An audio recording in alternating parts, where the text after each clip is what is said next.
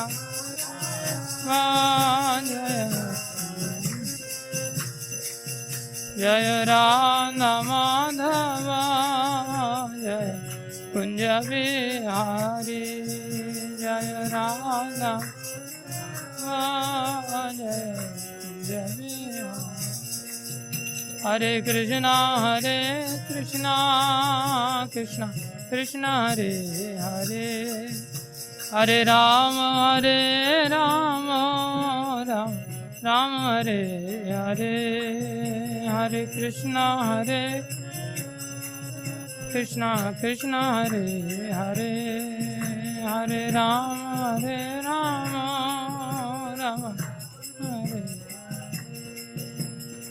हरे कृष्णा कृष्णा कृष्णा हरे हरे हरे राम राम हरे हरे हरे कृष्णा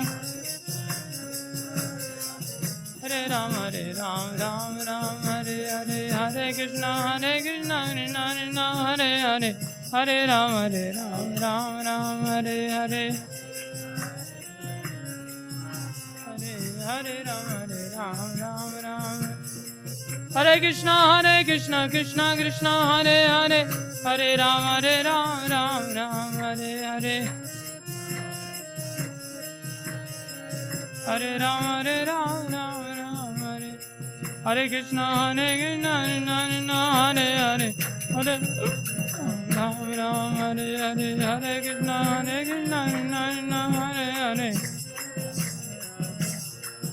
हरि बोल हरि बोल हरि बोल हरि बोल हरि बोल हरि बोल हरि बोल। जय जय प्रभुपाद प्रभुपाद प्रभुपाद प्रभुपाद जय जय प्रभुपाद प्रभुपाद प्रभुपाद जय जय गुरुदेव गुरुदेव गुरुदेव गुरुदेव जय जय गुरुदेव गुरुदेव गुरुदेव जय राधे जय राधे जय श्री राधे जय राधे राधे जय राधे जय।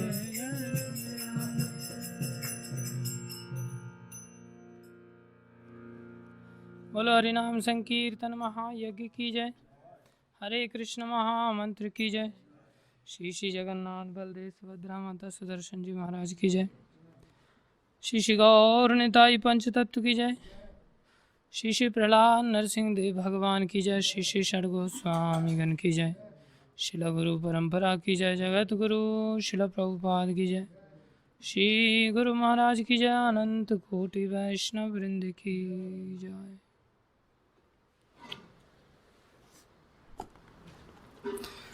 ओम नमो भगवते वासुदेवाय। ओम नमो भगवते वासुदेवाय।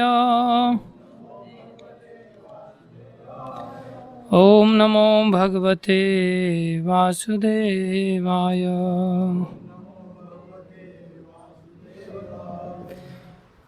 नारायणं नमस्कृत्यं नरं चैव नरोत्तमं देवीं सरस्वतीं व्यासं ततो जयमुदीरये। नष्टप्रायेषु भद्रेषु नित्यं भागवत सेवया भगवती उत्तम श्लोके भक्तिर्भवती नैष्ठिकी।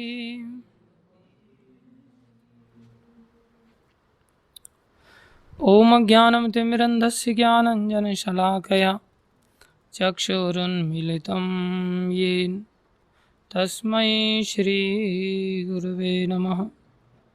श्रीचैतन्यमनोभीष्टं स्थापितं येन भूतले स्वयं रूप कदा मह्यं ददाति स्वापदान्तिकं।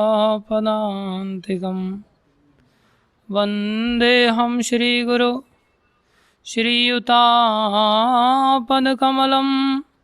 श्रीगुरुन् वैष्णवांश्च श्रीरूपं साग्रजातं सहगना रघुनाथान्वितं तं सजीवं सान्द्वैतं सावधूतं परिजनसहितं कृष्णचैतन्यदेवं श्रीराधा कृष्णपदान् सहगना ललिता श्रीविशाखान्वितांश्च। हे कृष्ण करुणा सिंधु दीनबंधो जगत्पते गोपेश गोपीकान्त श्रीराधाकान्त नमस्तुते। तप्त कांचन गौरंगी राधे वृंदावनेश्वरी वृषभानुसुते देवी प्रणमामि हरिप्रिये। वाञ्छाकल्पतरुभ्यश्च कृपा सिन्धुभ्यैव च पतितानां पावनेभ्यो वैष्णवेभ्यो नमो नमः। जय श्री कृष्ण चैतन्य प्रभो नित्यानंदा श्री अद्वैत गदाधर शिवासादि गौर भक्तवृंदा। हरे कृष्णा कृष्णा कृष्णा हरे हरे, हरे राम राम राम हरे हरे। हरे कृष्णा कृष्णा कृष्णा हरे हरे, हरे राम राम राम हरे हरे। हरे कृष्णा कृष्णा कृष्णा हरे हरे, हरे राम राम राम हरे हरे। गुरुवे गौरचंद्राय राधिकाय तदालय कृष्णाय कृष्ण भक्ताय तद्भक्ताय नमो नमः।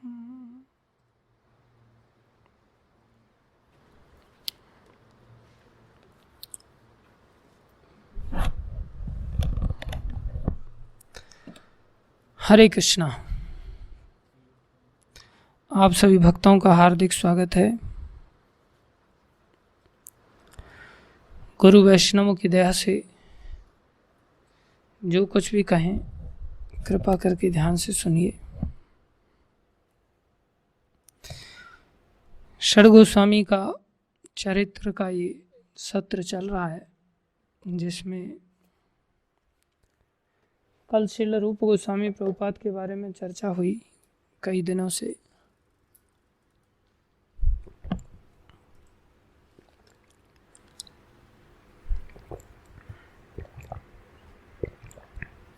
और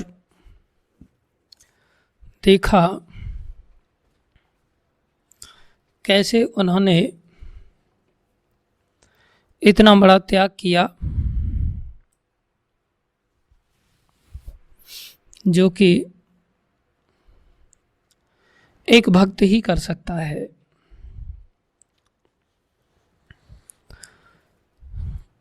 जैसा कि भगवत गीता में भगवान ने कहा है, यम लब्ध्वा चा परम लाभम न मन्यते अधिकम ततः। एक वैष्णव उसको कहते हैं कि जिस लाभ को प्राप्त करने के पश्चात वो उससे बड़ा लाभ दुनिया में और कुछ समझता ही नहीं। अर्थात ये भक्ति का लाभ ऐसा लाभ है कि जिसको प्राप्त करने के पश्चात संसार का राज वैभव तो छोटी बात है, यदि उसको इंद्रासन दिया जाए तो भी वो उसके लिए इच्छुक नहीं होता। इंद्रासन भी छोटी बात है, उसको ब्रह्मासन दिया जाए, ब्रह्मलोक का राजा बनाया जाए, तो भी ये छोटी बात है। उसका तो त्याग करता ही है। उसको अगर मोक्ष भी दिया जाए तो वो मोक्ष का भी त्याग कर देता है। भक्ति का सुख होता ही ऐसा है जिसमें कि भक्ति के लक्षण स्वयं रूप गोस्वामी प्रभुपाद ने ही भक्ति रसामृत सिंधु में बताए हैं कि कैसे भक्ति क्लेश अग्नि, क्लेशों का नाश करने वाली, शुभदा, सभी शुभों को प्रदान करने वाली, मोक्ष लघुता, मोक्ष को भी तुच्छ बनाने वाली। जब मोक्ष ही तुच्छ बन जाता है तो जिस मोक्ष कामी के सामने भोग तुच्छ बन जाते हैं तभी तो मोक्ष की कामना करता है। यदि भोग उसके लिए तुच्छ नहीं बने तो मोक्ष क्यों चाहेगा संसार से। तो एक मोक्ष कामी के सामने ही भोग तुच्छ बन जाते हैं, लेकिन भक्ति जो कि मोक्ष को भी लघु अर्थात तुच्छ बना देने वाली, तो उसके लिए भोग कैसे होंगे फिर। भोगों की तुच्छता का तो फिर भक्ति पाने वाले व्यक्ति के सामने वर्णन ही नहीं किया जा सकता। हाँ, इसलिए यदि प्रॉपर कल्टीवेशन किसी ने अगर किया हो अपने जीवन में और थोड़ा सा भी उसको भक्ति का रस मिला हो, तो फिर संसार के भोगों का त्याग तो बहुत शीघ्र हो जाता है, बहुत शीघ्र हो जाता है। लेकिन समस्या ये है कि हम भक्ति का कल्टीवेशन कर ही नहीं पाते। ये जो 6 गोस्वामी थे, ये संसार में रहते हुए भी बचपन से भक्ति का कल्टीवेशन करते थे, तभी तो इन्होंने गुप्त वृंदावन का निर्माण किया था। अन्यथा वहाँ रहते हुए, भोगों में रहते हुए गुप्त वृंदावन की क्या आवश्यकता थी। इनसे बड़ा और कोई भोगी कौन हो सकता है, इतना ऐश्वर्य की सुविधा जिनके पास है।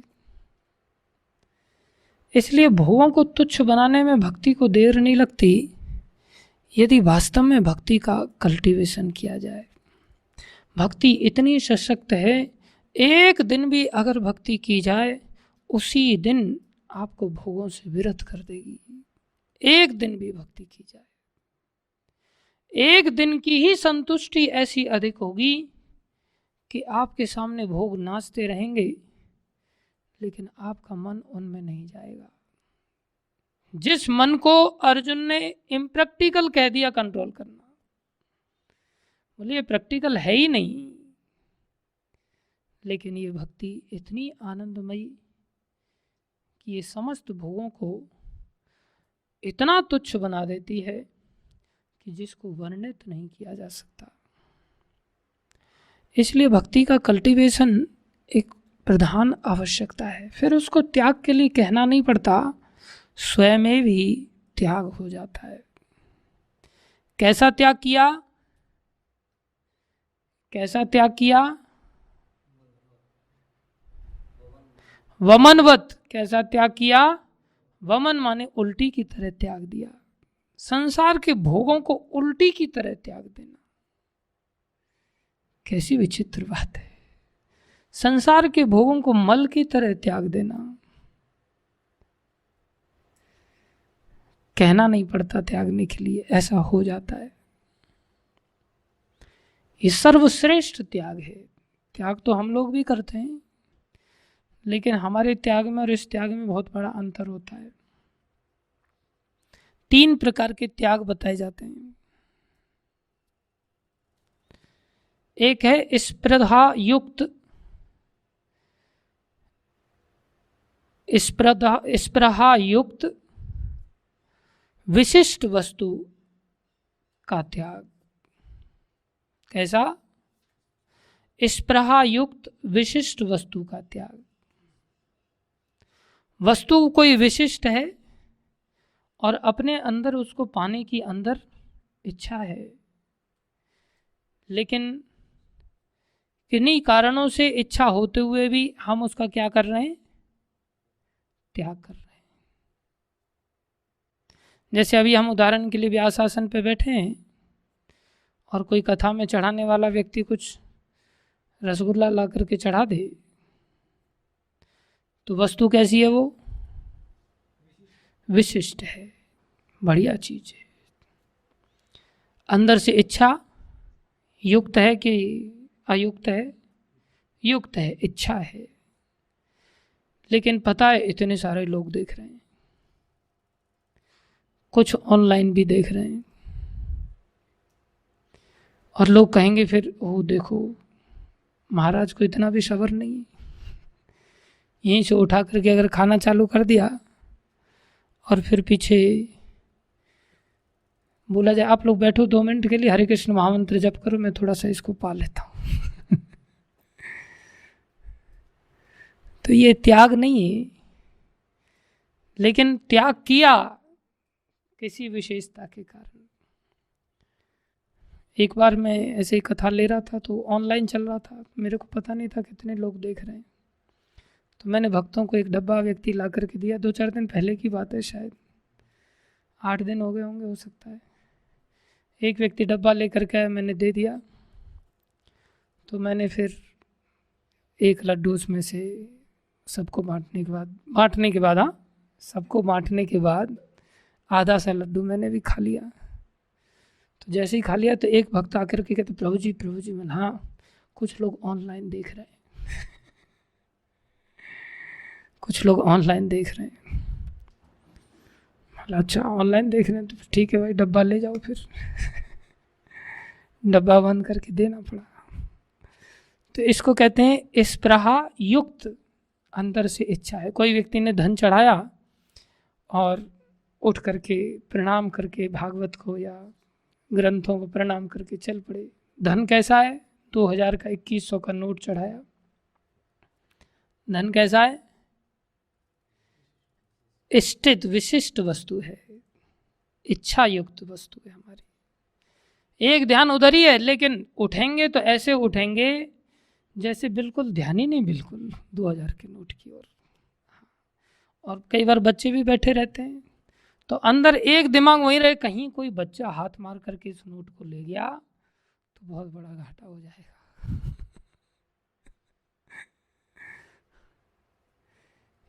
ये त्याग है। लेकिन इस त्याग में क्या है, दिखावा है, एकदम बगुले जैसा त्याग कहते इसको।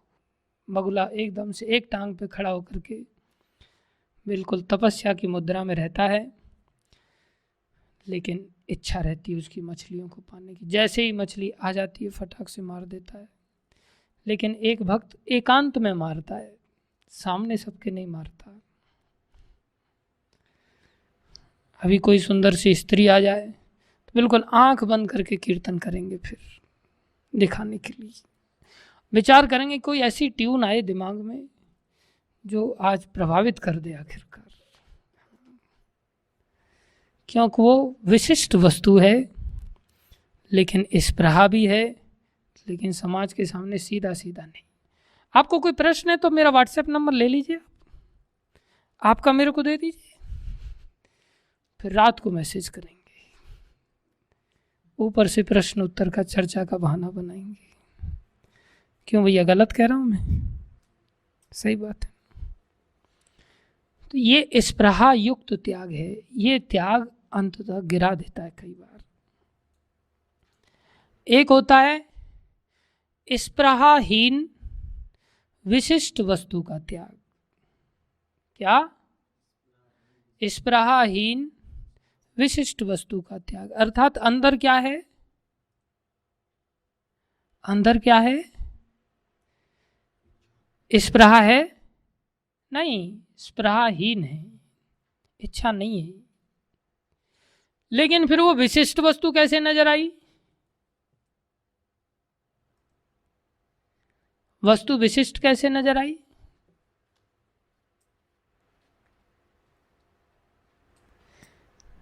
फिर उस वस्तु की विशिष्टता क्यों नजर आ रही जब इच्छा है ही नहीं? तो किसी भी वस्तु से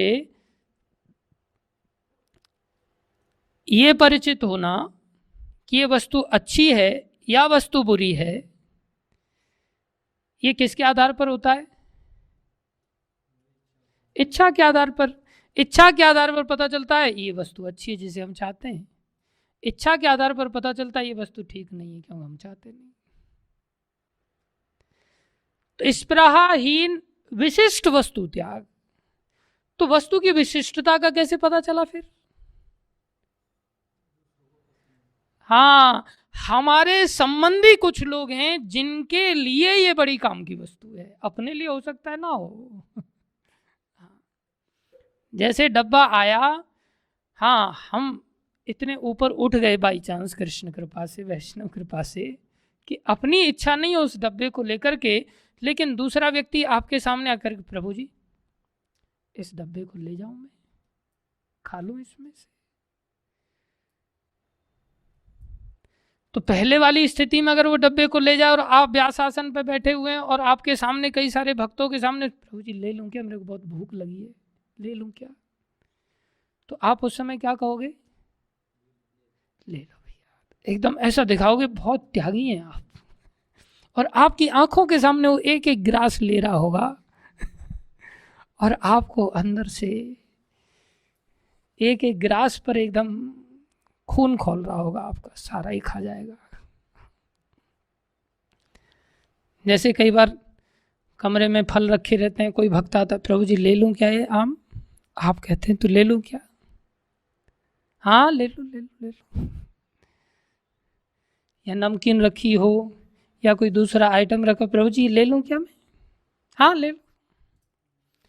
या कोई व्यक्ति, हाँ काजू फ्राइड काजू आते हैं ना, पिस्ता आता है पैकेट में रख के चला गया हो कोई, प्रभु जी आप लीजिए ना काजू खाइए ना, तो आपको एक पकड़ाएगा, खुद भी 4 लेगा, और उस समय आपसे पूछे, प्रभु जी मैं भी ले लूं क्या 1-2? आप क्या कहोगे?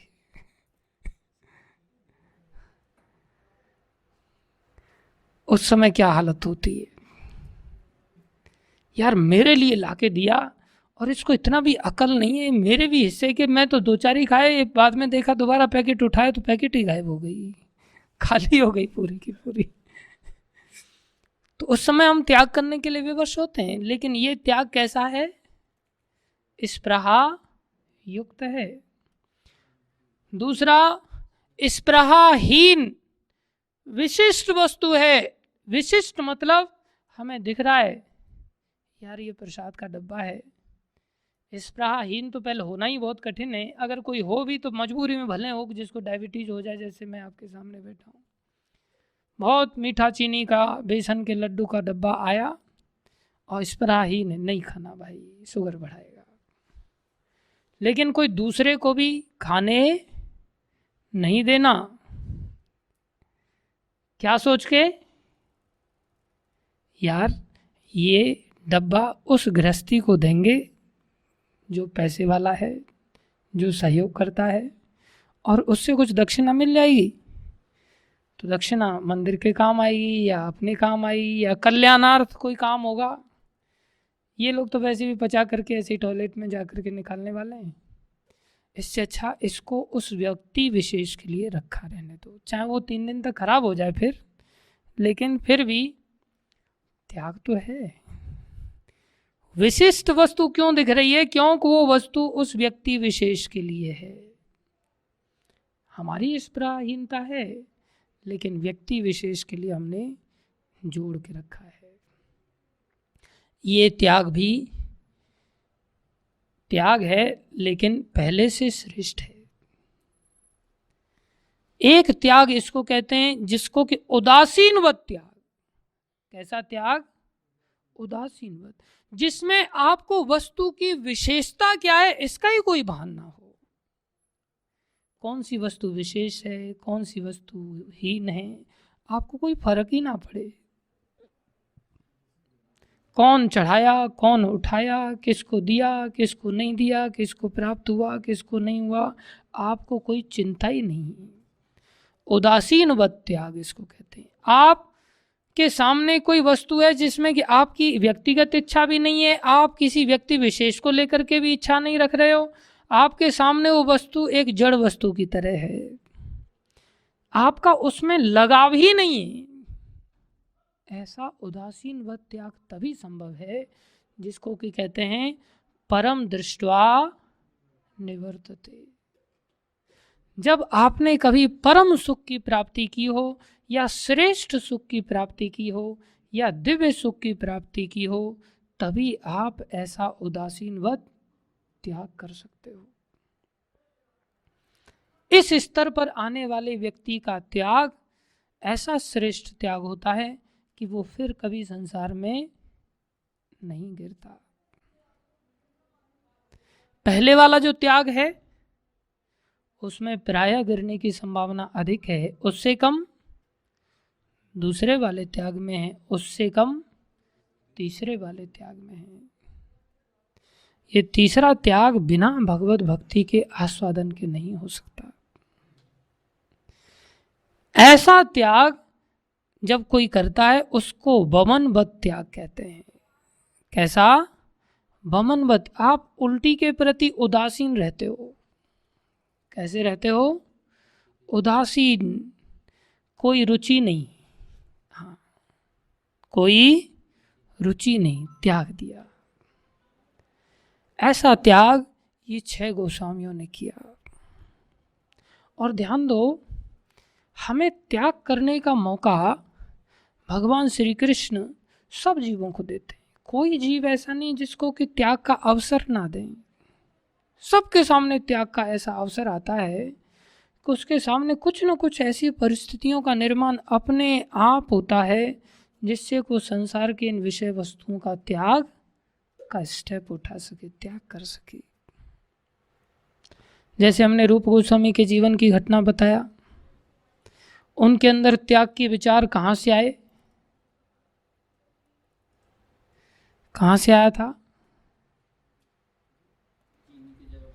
जब चीनी की जगह पर, शरबत की जगह पर उसने मैदा घोल करके पिला दिया। एक घटना, छोटी सी घटना। संस्कार तो उनके अंदर पहले से ही थे, परम वैष्णव है, वो साधारण नहीं है। वास्तव में तो ये भगवान के नित्य परिकर हैं, भगवान के पहले से ही सेवक हैं। जब चैतन्य महाप्रभु की रामकेली में रूप गोस्वामी सनातन गोस्वामी से मुलाकात हुई, उसी मुलाकात में चैतन्य महाप्रभु ने कहा, अरे तुम तो मेरे पुराने सेवक हो तुम तो मेरे पुराने सेवक हो, तुम्हारा नाम आज से मैं बदल देता हूं। सनातन गोस्वामी जिनका नाम अमर था, उनका नाम क्या रख दिया? सनातन। रूप गोस्वामी जिनका नाम संतोष था, नाम क्या रख दिया? रूप। वल्लभ जिनका नाम अनुपम, जिनका नाम वल्लभ था, उनका नाम क्या रख दिया? अनुपम। पहली ही मुलाकात में उन्होंने नाम बदल दिए। अमर, संतोष और वल्लभ के क्या नाम हो गए? सनातन, रूप और अनुपम। तो भगवान ने तुरंत उसी समय दीक्षा दे दी। तो इनको त्याग करने की कोई ऐसी आकांक्षा करने की क्या आवश्यकता थी? ये तो भगवान की घोषणा से ही सिद्ध हो जाता है कि भगवान के नित्य पुराने सेवक हैं। तुम लोग तो पहले से ही मेरे पुराने सेवक। पहली मुलाकात में कोई इनिशिएशन दे देना, ये कोई ऐसी बात है क्या कि जैसे समाज में हम प्रोसेस को देखते हैं उसके जैसा है क्या? ये एक डिवाइन अरेंजमेंट है। जैसे गुरु महाराज जब प्रभुपाद जी से मिले तो पहली मुलाकात में उन्होंने महाराज को दीक्षा दे दी एक प्रकार से। तो ये कोई साधारण क्रियाएं नहीं है। इसी प्रकार से यहां जो घटना घटी है साधारण घटना नहीं है, लेकिन भगवान के ऐसे परकर भगवत लीला में सहायक होने के लिए जब आते हैं तो प्रायः इस बात को भगवत इच्छा से भूल जाते हैं कि हम भगवान के नित्य सेवक हैं। क्या होता है इनके साथ? भूल जाते हैं और फिर समाज में साधारण व्यक्तित्व की तरह फिर प्रयास करते हुए देखे जाते हैं। अंदर तो आत्मा में तो प्रीति है ही, दैव इच्छा से उसको भूल गए, फिर वो प्रयास करते हुए देखे जाते, जिससे हम संसार में बद्ध जीवों के सामने एक आदर्श प्रस्तुत हो जाए, जिससे हम भी अपने आप को उनके साथ वैसा रिलेट कर पाए। ओहो, वो इतने मर्ज हो गए कि उन्होंने शरबत की जगह पर बजाय बूरा मिलाने के सेवक ने मैदा मिला दिया, और उनको ये होश ही नहीं कि मैंने मीठा नहीं पिया बल्कि मैदा का घोल पी लिया। धिक्कारने लगे अपने आप को, ओह धिक्कार है मुझे, क्यों मैंने अपने आप को इतना मर्ज कर दिया, जबकि मैं भगवान का, श्री कृष्ण का अंश हूँ, सेवक हूँ। आए थे किस लिए और कर क्या रहे हैं यहाँ पर? जैसे कहते हैं ना, आए थे हरि भजन को, आए थे हरि भजन को, मीठे लागे दाम, मीठे लागे दाम। रुपया नोट दाम बड़े मीठे लगते हैं। दुविधा में दोनों गए, दुविधा में दोनों गए, माया मिली न राम, माया मिली न राम। दुविधा में कि राम को पकड़ें या दाम को पकड़ें। राम को छोड़ दिया दाम को पकड़ने के चक्कर में, और दाम किसी का सहायक होता नहीं। क्या नोट से किसी भी स्थिति में जन्म मृत्यु जरा व्याधि के चक्र को रोका जा सकता है? अगर इस चक्र को रोका जा सकता था तो फिर तो जितने भी अमीर हैं वो बूढ़े होते ही नहीं, मृत्यु को प्राप्त होते ही नहीं, उनको बीमारियां लगती नहीं, फिर तो गरीब ही लोग मरते केवल। लेकिन ऐसा देखा नहीं जाता, इसलिए दाम इतना सहायक नहीं होता। तो श्रील रूप गोस्वामी प्रभुपाद एक घटना के द्वारा अपने संस्कारों को जागृत करते हुए भक्ति मार्ग में तीव्रता लाते हुए दिखाई दे रहे हैं। ये घटना जैसे उनके पार्षदों के लिए घटित होती हैं, पार्षदों को भेजा ही जाता है यहाँ पर, जिससे कि वो संसार में साधारण व्यक्तित्व की भांति एक व्यवहार करते हुए संसार के लोगों के लिए एक आदर्श बने।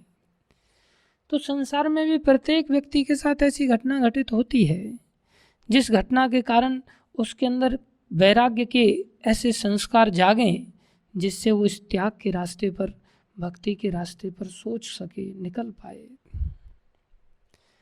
सनातन गोस्वामी के अंतर्गत भी ऐसा ही वृत्ति का जागरण हुआ, जब सनातन गोस्वामी राम के लिए में चैतन्य महाप्रभु से मिलने के पश्चात, कृपा पात्र बनने के पश्चात, चैतन्य महाप्रभु ने कहा तुम्हारे ऊपर श्री कृष्ण अवश्य ही कृपा करेंगे। और जब वापस जाने लगे, रात्रि में वेश बदल के गए थे, साधारण नहीं थे, राजकर्मचारी हैं।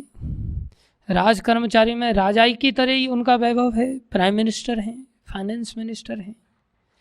तो जब पालकी से वापस जा रहे थे अंधेरी रात में वेश बदल करके ही, तब रास्ते में हल्की सी बरसात हो रही है और आवाज़ आ रही है किसी के चलने की। रास्ते में एक धोबी व्यक्ति का घर पड़ता था, तो धोबी की घरवाली पूछती है कौन है इतनी रात गए, कौन जा रहा है? तो उसी समय वो कहता है अरे तेरे को पता नहीं, इतनी रात को कौन विवश होकर के इधर उधर जाएगा? होगा कोई राजकर्मचारी। राजा बड़ा क्रूर है, अत्याचारी है, उसके भय से कोई भयभीत होकर के बेचारा हाजिरी देने के लिए जा रहा होगा। अब साधारण नहीं थे, परम विद्वान थे। इनकी विद्वता को देख करके ही तो इनको प्राइम मिनिस्टर बनाया गया था। एक तो इनकी ज्योतिष आचार्य अवस्था को देख करके। एक और घटना घटी जिसमें कि नवाब हुसैन शाह ने एक स्तंभ बनवाया था, अद्भुत स्तंभ, खंबा जिसको कहते हैं, हाँ मीनार जैसा। तो एक पीरू नाम का कारीगर था, उसने बहुत सुंदर कारीगरी के साथ उस मीनार को बनाया, स्तंभ को बनाया। जैसे आपकी दिल्ली में कुतुब मीनार है, अपने शासन का एक प्रतीक के रूप में उसने बनाया। तो बना रहा था, उसका ऊपर का मुख बनाना बाकी रह गया था, बाकी सारा तैयार हो गया। राजा ने देखा तो राजा देख करके नवाब हुसैन साहब बड़ा प्रसन्न हुआ और वाह वाह करता हुआ उसने तुरंत गले का हार निकाला और हार निकाल करके उस कारीगर को दे दिया इनाम के तौर पर कि इससे बढ़िया संसार में और कौन बना सकता है, कितना अद्भुत बनाया तुमने, वाह। ऐसे प्रशंसा कर रहा था। तो जब प्रशंसा होती है तो आदमी थोड़ा सा और जोश में आ जाता है।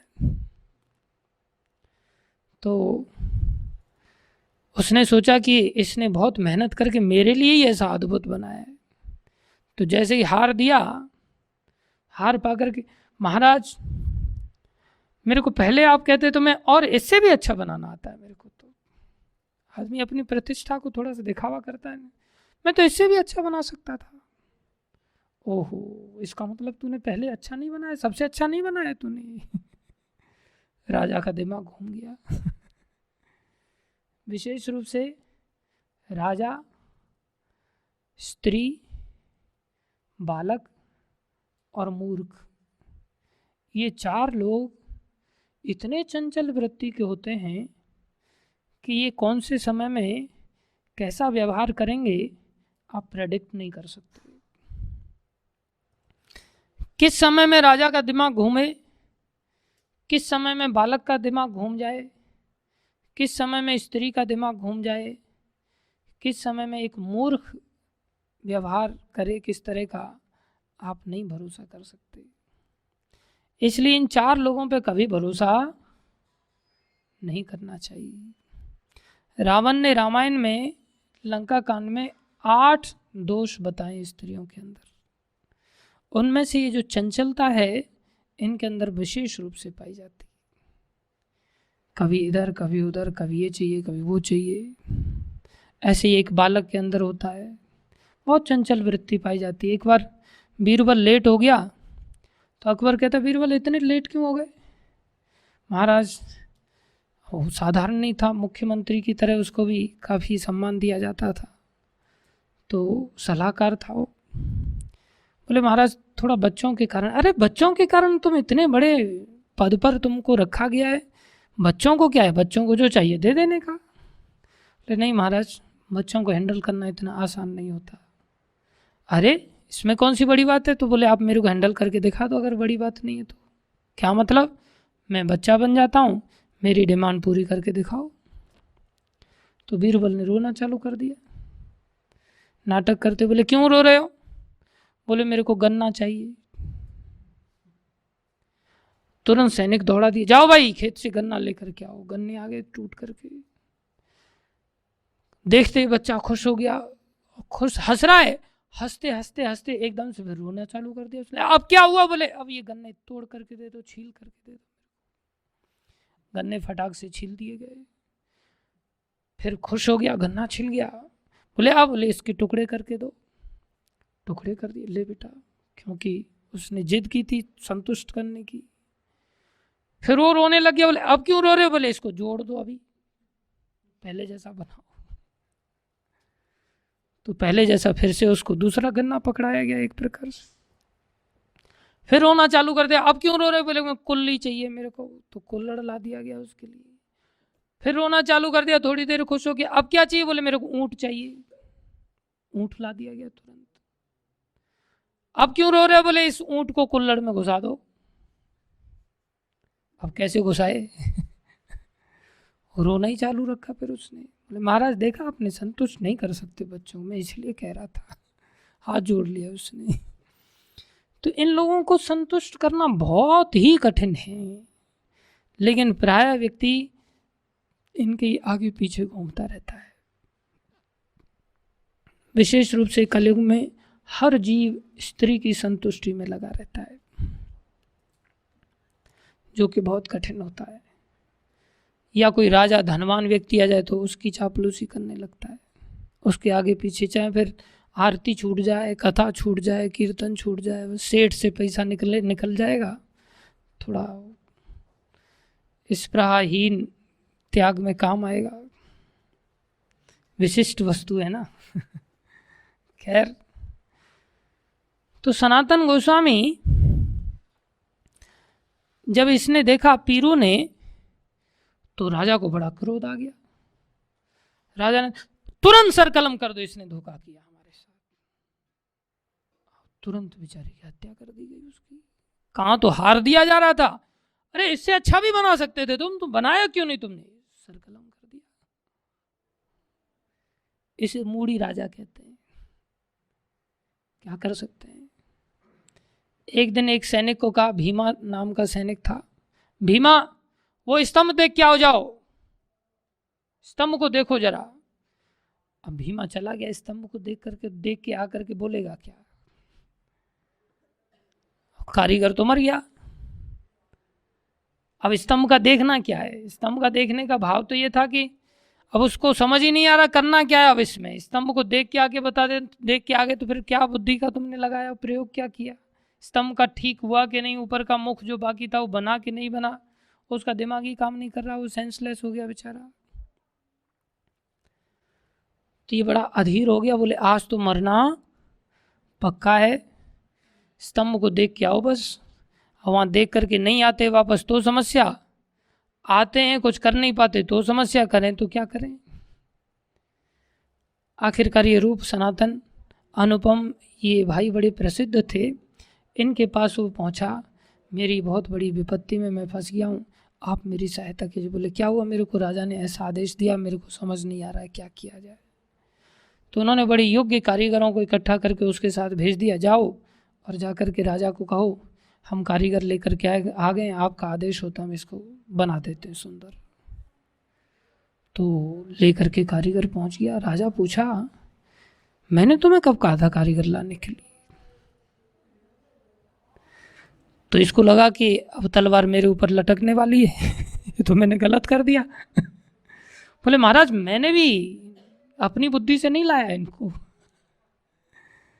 मेरे को तो रूप सनातन जो ब्राह्मण है ना, अनुपम और अमर और संतोष, उन्होंने कहा था कि कारीगर लेकर के जाओ, ये बड़े बढ़िया कारीगर हैं हमारे गांव के। अच्छा उन्होंने कहा था, इसका मतलब वो बड़े दूरदर्शी हैं। बुलाओ उनको, इसी समय हम उनको प्राइम मिनिस्टर और फाइनेंस मिनिस्टर बनाते हैं। इस कारण से इनको इतना बड़ा मिनिस्टर बनाया गया। तो दूरदर्शी तो पहले से ही थे, चीजों को एनालाइज करके बहुत दूर का सोच लेते थे और दूर का सोच करके ऐसा दिमाग लगाते थे कि हर चीज के पासे को पलटने में देर नहीं लगती थी।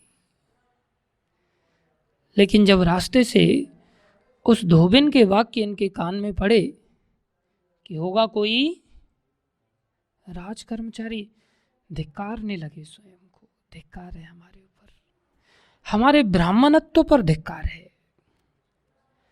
500 वर्ष पहले ऐसी हमारी संस्कृति थी जिसमें कि जो ब्राह्मण शरीर में उत्पन्न हुआ वो कभी किसी की नौकरी नहीं करता था, क्षत्रिय शरीर में उत्पन्न हुआ वो भी कभी किसी की नौकरी नहीं करता था, वैश्य शरीर में भी उत्पन्न हुआ वो भी किसी की नौकरी नहीं करता था। केवल शूद्र व्यक्ति ही किसी के अंतर्गत नौकरी चाकरी करता था। अपने आप को धिक्कारने लगे। हमारा वर्णाश्रम सिस्टम इतना सशक्त था कि अगर कोई 25 साल के बाद गृहस्थ आश्रम में चला जाता था तो गृहस्थ आश्रम में इतना कल्टीवेशन करता था भक्ति का कि 50 साल की आयु में पति पत्नी दोनों ही वानप्रस्थ लेने के लिए उतावले हो जाते थे। और अगर पति पत्नी ने घर में रहते हुए अगर जीवन यापन कंटिन्यू रखा 50 साल की अवस्था के पश्चात, सोशल कस्टम उनको टोंट मारता था। धिक्कार है इनके ऊपर। ये लोग अभी भी घर में ही सड़ रहे हैं, घर का त्याग नहीं करते ये लोग। शर्म आनी चाहिए। ऐसे कास्टिंग होती थी उन लोगों के ऊपर कि व्यक्ति अपने आप को बहुत हीन समझता था। ऐसा सिस्टम ही था समाज का।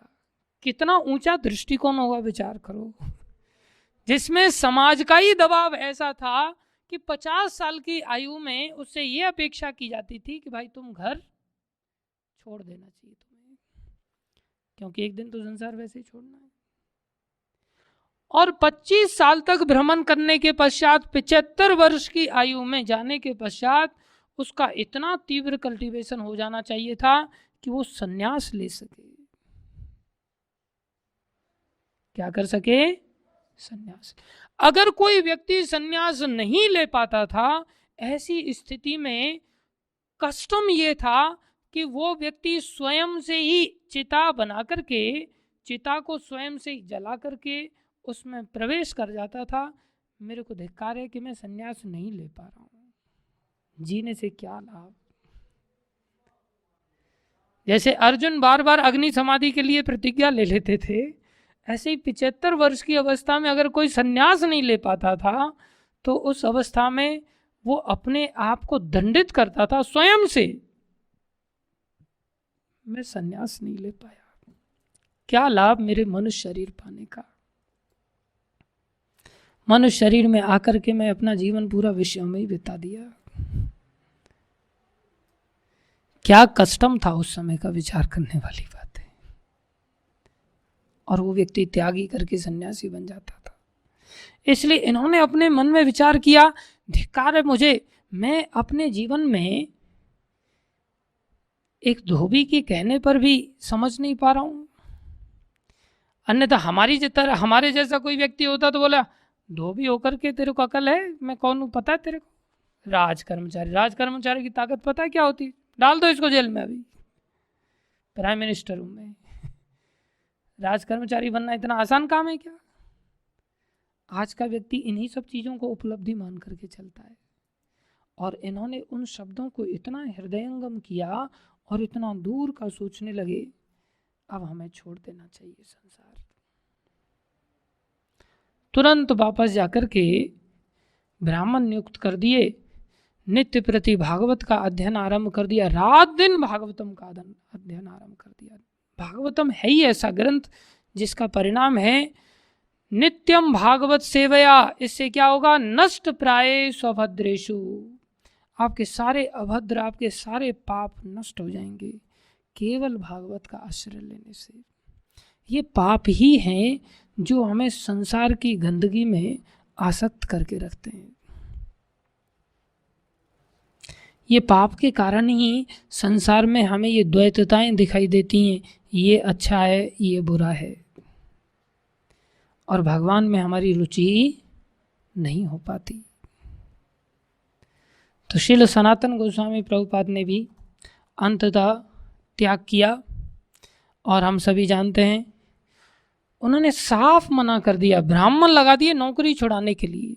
ब्राह्मणों को कहा तुम यज्ञ करो जिससे मेरी नौकरी छूट जाए। अंत में नौकरी नहीं करने को लेकर के उनको जेल में डाल दिया गया। क्या क्वालिफिकेशन थी? आप भाग जाओगे, मैं शासन कैसे करूंगा? नवाब हुसैन शाह ने पकड़ करके जेल में डाल दिया। जेलर को उस समय में 10,000 स्वर्ण मुद्राएं रिश्वत में दे करके जेल से छूटे और सीधे भागे चैतन्य महाप्रभु से मिलने के लिए वृंदावन की ओर। अंत में चैतन्य महाप्रभु से इनकी वाराणसी में मुलाकात हुई, और 2 महीने तक चैतन्य महाप्रभु ने वाराणसी में रहते हुए इनको सत्संग प्रदान किया, जिसको सनातन शिक्षा कहते हैं महाप्रभु की। ये अद्भुत शिक्षाएं हैं सनातन गोस्वामी की। हम सभी को इन शिक्षाओं को थोड़ा सा अध्ययन करना चाहिए कि महाप्रभु ने सनातन गोस्वामी को 2 महीने में क्या शिक्षाएं दी, अद्भुत शिक्षाएं दी। और फिर सनातन गोस्वामी उन शिक्षाओं को लेकर के वृंदावन पधारे। ऐसा भजन किया कि कृष्ण से ऐसा अद्भुत प्रीति कि रोटी भी मांगने जाते नहीं थे, याद ही नहीं रहती थी। ये उदासीन व त्याग का परिणाम था। हमारे सामने तो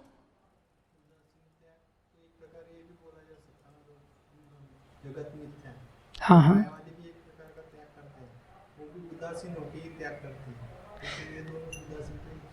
लेकिन वो त्याग करने के बाद कुछ प्राप्त नहीं करते। वो त्याग करते हैं फ्रस्ट्रेटेड होकर के, और ये त्याग करते हैं प्राप्त करने के साथ। मायावादी लोग जो त्याग करते हैं, ये त्याग करते हैं दुखी होकर के संसार से। उदासीन त्याग है वो भी, लेकिन ये त्याग श्रेष्ठ त्याग है जिसमें इनको प्राप्ति हो रही है कोई चीज की। तो भगवत प्राप्ति इतनी, इनको नाम में इतनी रुचि थी, इतना आनंद अनुभव करते थे कृष्ण नाम का निरंतर उच्चारण करना, जिसमें कि भूल जाते थे कि मेरे रोटी भी मांग करके लानी है। सूखी रोटी मिलती थी केवल, उन दिनों में तो गेहूं की रोटी भी नहीं नसीब होती थी, बाजरे की रोटी भले किसी के घर से मिल जाए, उस रोटी को इकट्ठा करके रख लेते थे। जब भूख लगती थी 10-10, 15-15 दिन तक उसी रोटी के टुकड़े को खाते थे केवल। हम लोग तो आज के समय में ब्रह्मचारी जीवन में, अगर ब्रह्मचारी लोग बैठे हों और कोई व्यक्ति अगर भगवान को एक डब्बा गुलाब जामुन का भोग लगा कर बांटना चालू करे और इत्तेफाक से बांटते बांटते लास्ट वाले ब्रह्मचारी छूट जाए, देखो उस दिन भजन में मन लगेगा क्या उसका? दूसरे दिन तो क्या, उसी दिन वो हंगामा खड़ा कर देगा। यहाँ पर तो बहुत बड़ा पक्षपात होता है, जबकि देखा जाए तो उसको विषयों से वंचित किया गया है, उसका सौभाग्य है, विषय नहीं दिया गया उसको, लेकिन इतने में तो हंगामा खड़ा कर देगा। मेरे को छोड़ दिया गया, दूसरों को 2-2 दे दिए गए और मेरे को एक भी नहीं मिला। और कहाँ इनकी ऐसी अद्भुत वृत्ति, कैसा कृष्ण प्रेम। जब ये पावन सरोवर पर निवास करके वहां भजन कर रहे थे, एक बार 3 दिन तक इनको याद ही नहीं रहा कि मेरे को रोटी मांग करके खानी चाहिए थी। इतना हरि नाम में प्रीति, इतनी हरि नाम में प्रीति निरंतर। अभी तो किसी को बोल दो एक माला, हाँ करेंगे, 8 दिन बाद पूछो चल रही है माला, हाँ कभी कभी हो जाती है, कभी कभी हो जाती है, बाकी तो सोचेंगे, विचार करेंगे। कब्र में पैर चला गया, अभी विचार करेंगे, तब तो विचार करेंगे।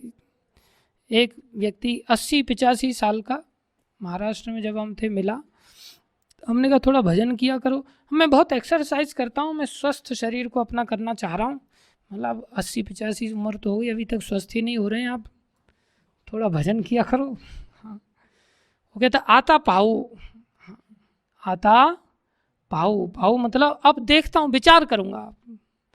मतलब 85 साल की उम्र में तो अब विचार करेगा, फिर करेगा पता नहीं कौन से जन्म में प्रैक्टिकली। बहुत सारे लोग तो विचार में ही जीवन व्यतीत कर देते हैं, पता नहीं क्या मिलने वाला है संसार में। इनको 3 दिन हो गए, 3 दिन में भजन में रोटी पानी की याद ही नहीं आई।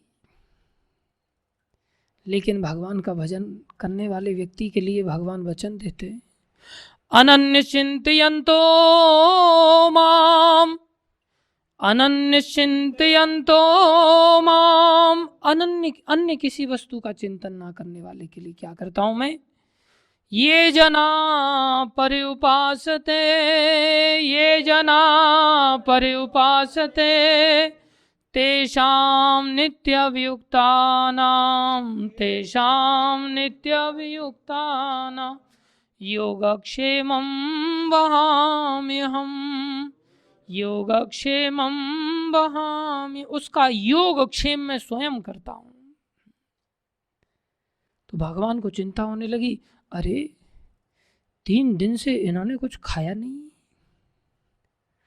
ठाकुर जी सुंदर एक दूध का लोटा लेकर के, सांवली मूर्ति में ब्रजवासी वेश, लाल पगड़ी बांध करके और पहुंच गए उनके पास और मधुर वाणी बोलने लगे, बाबा ओ बाबा। अब बाबा अपने भजन में मस्त हैं, उनको कहाँ याद है बाबा। तो भजन से भंग हुई मुद्रा, देखा अद्भुत उनका सौंदर्य, और सामने दूध का एक लोटा लेकर के ऐसे आगे कर दिया, बाबा ले दूध पी ले, ऐसे भूखे मत रहा करो, मांग के खा लिया करो। तो उनको बड़ा आश्चर्य हुआ, लाला तू कौन है,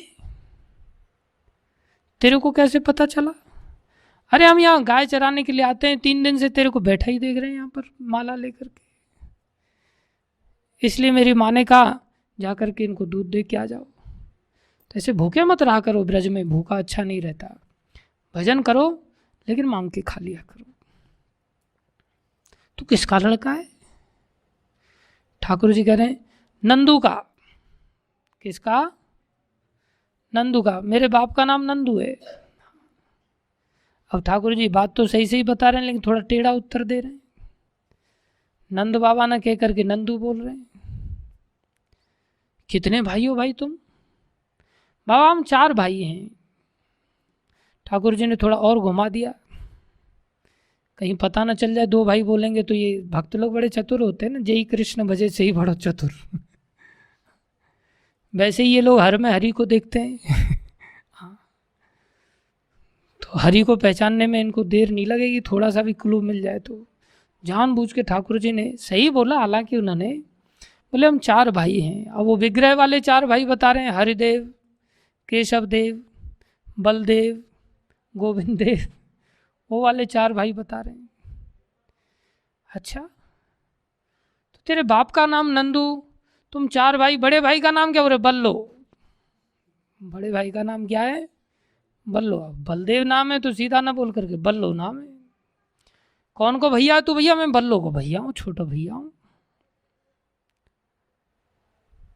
तू अब ज्यादा मत मूड मार, चुपचाप ये दूध ले ले, बाकी मेरा लोटा घर पे पहुंचा देना, नंदू के घर पे पहुंचा देना। ठाकुर जी चलते बने ये सोच करके कि ज़्यादा खुदाई होगी तो फिर पता नहीं प्रकट ना हो जाए मामला। तो उन्होंने तुरंत ही दूध का पान किया। अब तो जैसे ही दूध का पान किया, ऐसा अद्भुत दूध, सारे शरीर में शक्ति के संचार के साथ साथ एकदम दिव्य भावों का शुभारंभ हो गया, दिव्य भाव उद्भावित हो गए। जैसे वहाँ पर रूप गोस्वामी के लिए खीर बनाया किसने? राधा रानी ने। इनके लिए ठाकुर जी दूध लेकर के आ रहे हैं, ले बाबा दूध पी ले। अब तो उसको देख करके सोच में पड़ गए, यार ये कहाँ रहता है, कौन दूध लेकर के आया था, मिलना पड़ेगा इससे जा कर के। उठे तुरंत और एक एक घर में जाकर के गली में पूछने लगे, अरे भैया यहाँ नंदू का घर कौन सा है? बोले कौन नंदू बाबा? अरे जिसके 4 बेटे। कौन 4 बेटे? अरे बड़ा बेटा जो बल्लो है।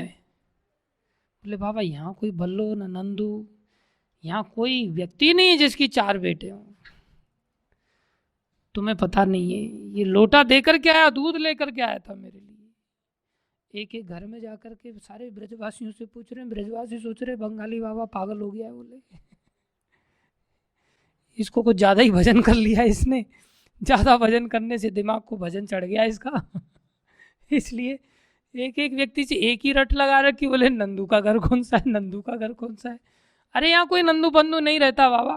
अरे रहता है भाई, उसका छोटा बेटा जो लाल पगड़ी बांधता है। लाल पगड़ी कौन बांधता है? यहाँ कोई लाल पगड़ी नहीं बांधता, मानने के लिए कोई तैयार नहीं। अब तो ये अश्रुपात कर रहे हैं, आंखों से आंसू बह रहे हैं उस लाल पगड़ी को याद कर करके कि वो आया था और दूध का लोटा दे करके गया। उसकी लाल पगड़ी बड़ी मधुर थी। मैं बातचीत भी ज़्यादा नहीं कर पाया, इतना ही पता चला बस बड़े भाई का नाम बल्लो है और बाप का नाम नंदू है। याद कर कर के रोए जा रहे हैं, इसको कैसे पता चला मैं 3 दिन से भूखा हूँ। उसकी एक एक छवि को दिमाग में ला करके अश्रुपात कर रहे हैं और दूसरे लोग उनके इस भाव को देख करके हंस रहे हैं। बाबा को क्या हो गया है, बाबा पागल हो गया है। अंत में एक वैष्णव मिले और वो वैष्णव कहते हैं, अरे सनातन गोस्वामी जी, वो कोई और नहीं था, वो तो आपको उल्लू बना करके चले गया। आपसे भूल हो गई, आप पहचान नहीं पाए। ठाकुर जी को कई बार हम पहचान नहीं पाते। भगवान अवसर देते हैं लेकिन हम उनको नहीं समझ पाते। बोले वो नंदू बंधु कोई और नहीं थे, नंदू तो नंद बाबा का ही तो नाम है। उन्होंने थोड़ा टेढ़ा घुमा करके बोला। अब इनके दिमाग में थोड़ी सी रील घूमना चालू किया, बात तो ठीक कह रहे थे, वो बल्लो भल्लो नहीं है, वो तो बलदेव है। और ये 4 भाई ये वाले नहीं है, 4 भाई वो वाले हैं। भक्त लोग दिमाग लगाते हैं, फिर सिद्धांत निकालते हैं। तब इनको एहसास हुआ, रो रो करके वापस भगवान की याद में रोदन करने लगे। भगवान ने अनुभूति कराया, हाँ मैं ही आया था, आप चिंता ना करें, लेकिन थोड़ा सा ध्यान रखो, मांग के खा लिया करो।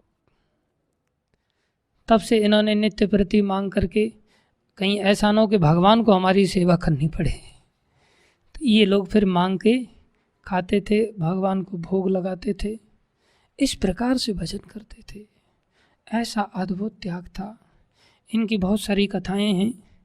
आने वाले प्रत्येक दिन हम धीरे धीरे सनातन गोस्वामी प्रभुपाद जी की कुछ शिक्षाओं पर विचार करेंगे और इनकी अन्य कथाओं पर भी विचार करेंगे।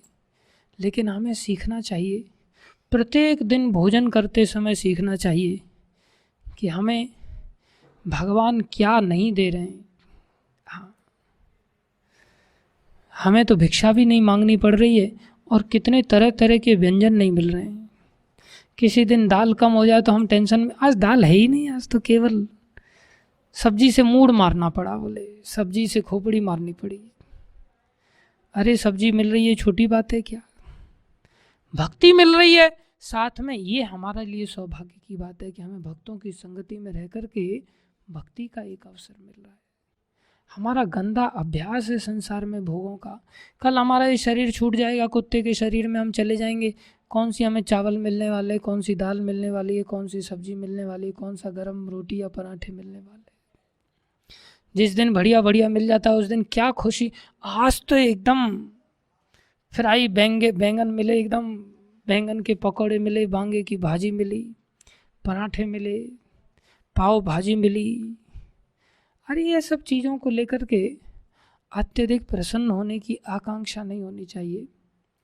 हृदय में भक्ति कैसे हो, हृदय में हम भगवान का प्रेम कैसे जागृत करें, नित्य प्रति हृदय में थोड़ा सा ऐसा रियलाइज हो, हमारा विचार, हमारी वृत्ति अभी भी बढ़िया खाने में कितनी फंसी हुई है। जबकि चैतन्य महाप्रभु का आदेश है, भालो ना खाइबो, भालो ना पहरीबो। हमें तो 2 सब्जी मिल जाए तो तीसरी सब्जी की इच्छा होती है, 3 सब्जी मिल जाए तो 3 तरह के राइस की इच्छा होती है, चपाती मिल जाए तो घी वाली चपाती की इच्छा होती है, घी वाली चपाती मिल जाए तो पराठे की इच्छा होती है, पराठा मिल जाए तो खीर भी होनी चाहिए साथ में। नहीं, कम करना सीखना चाहिए।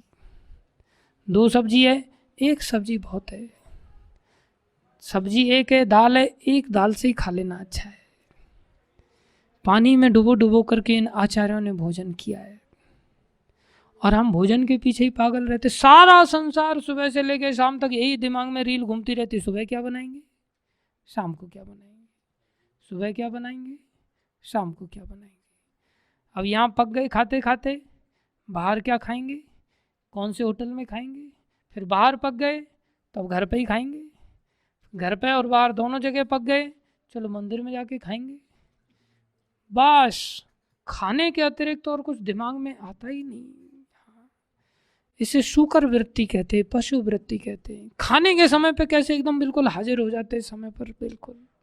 और क्या कोऑपरेशन होता है, क्या यूनिटी होती है, सब लोग लाइन से एकदम। ऐसे यदि भजन के प्रति हमारे अंदर उत्साह आ जाए, भजन के प्रति हमारे अंदर अगर इच्छा उत्पन्न हो जाए, तो इससे बड़ा सौभाग्य क्या है। लेकिन ये भक्तों की संगति से ही होता है। इन आचार्यों की जीवन चरित्र के माध्यम से हम इनकी संगति करने का प्रयास कर रहे हैं। श्रील रूप गोस्वामी, सनातन गोस्वामी, इन सभी 6 गोस्वामियों से यही प्रार्थना है, हमारे ऊपर कृपा करें। जैसा वैराग्य इन्होंने करके दिखाया, हम तो भाषण दे देते हैं, करना जीवन में बहुत कठिन होता है। जो करके दिखाया, ऐसा हमें अपने जीवन में इनके आशीर्वाद से प्राप्त हो, यही एकमात्र आकांक्षा के साथ इनके चरणों में प्रार्थना करते हैं और इच्छा करते हैं कि हम सभी भक्ति मार्ग में आगे बढ़ें।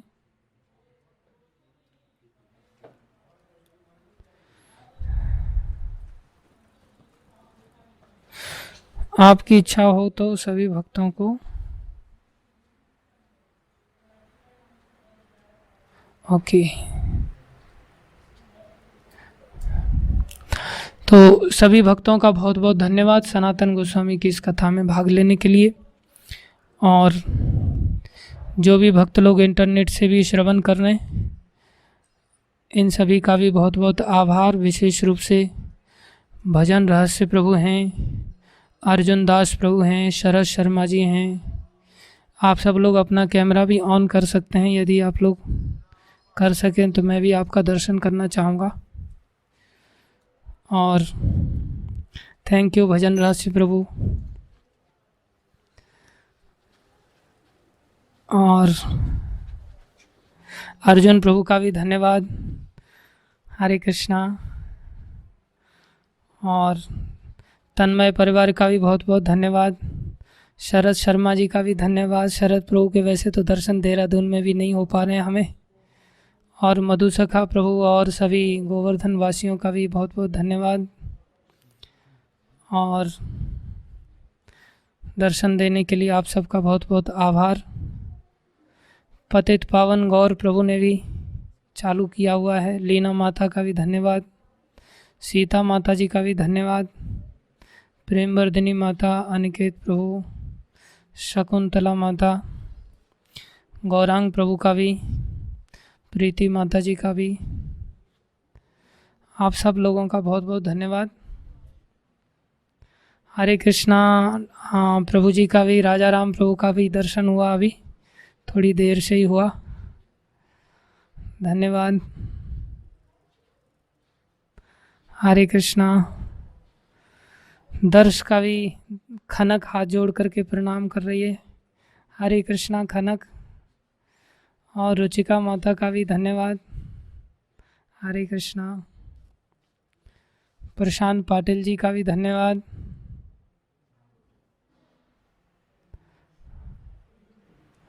दर्श का भी धन्यवाद। हरे कृष्णा हरे कृष्णा। कैसे हैं प्रशांत पाटिल जी? आपने हमें वचन दिया था लेकिन आप वचन को भूलते रहते हैं। हरे कृष्णा हरे कृष्णा। सोनिया गुप्ता जी का भी धन्यवाद। गौरांग प्रभु के तो दर्शन नहीं हो रहे। हाँ, आप सभी भक्तों का हरे कृष्णा धन्यवाद। हाँ, जिनका भी प्रश्न है कल के दिन हम ले लेंगे, उत्तर दे देंगे। हरे कृष्णा।